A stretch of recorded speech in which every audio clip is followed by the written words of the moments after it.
inter सिक्सडियल premium लिगा दिनै फैगौ 23 अक्ट'बराव final जानो थांगासिनो दङ आरो बे फाइनालाव जोंनि बड'लेण्डनि बिटिआरनि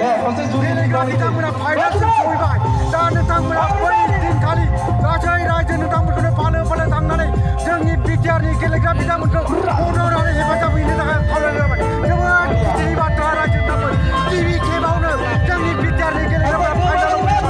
आसा खालामो गासै रायजो नोंथांमोनानो फालो फालो थांनानै जोंनि बिटिआरनि थुलुंगा होगोन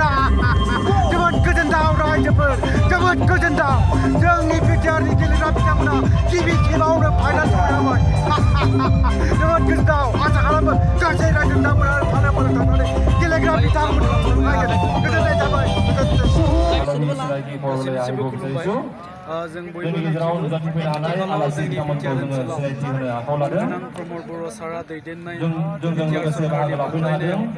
इंटर सिक्सडियल प्रिमियार लिग 2022 बे जागासिनो दङ दिनै डिमापुरआव गेलेनाय मोनसे बादायलायनायाव जोंनि बिटिआरनि टीमा देरहासार जाबाय आरो फैगौ 23 खालार खालि क'क्राझारनि स्टेडियामावहाय फाइनाला जानो थांगासिनो दं बेखायनो गासै रायजो राजा नोंथांमोनखौ बे फाइनालाव बाहागो लाहैनो थाखाय खावलायबाय थारैनो जोङो जोबोद गोग्गानाय मोनदों जोबोद गोजोननाय मोनदों बे टुर्नामेन्टनि गेजेरजों जोंनि बिटिआर ओनसोलाव थानाय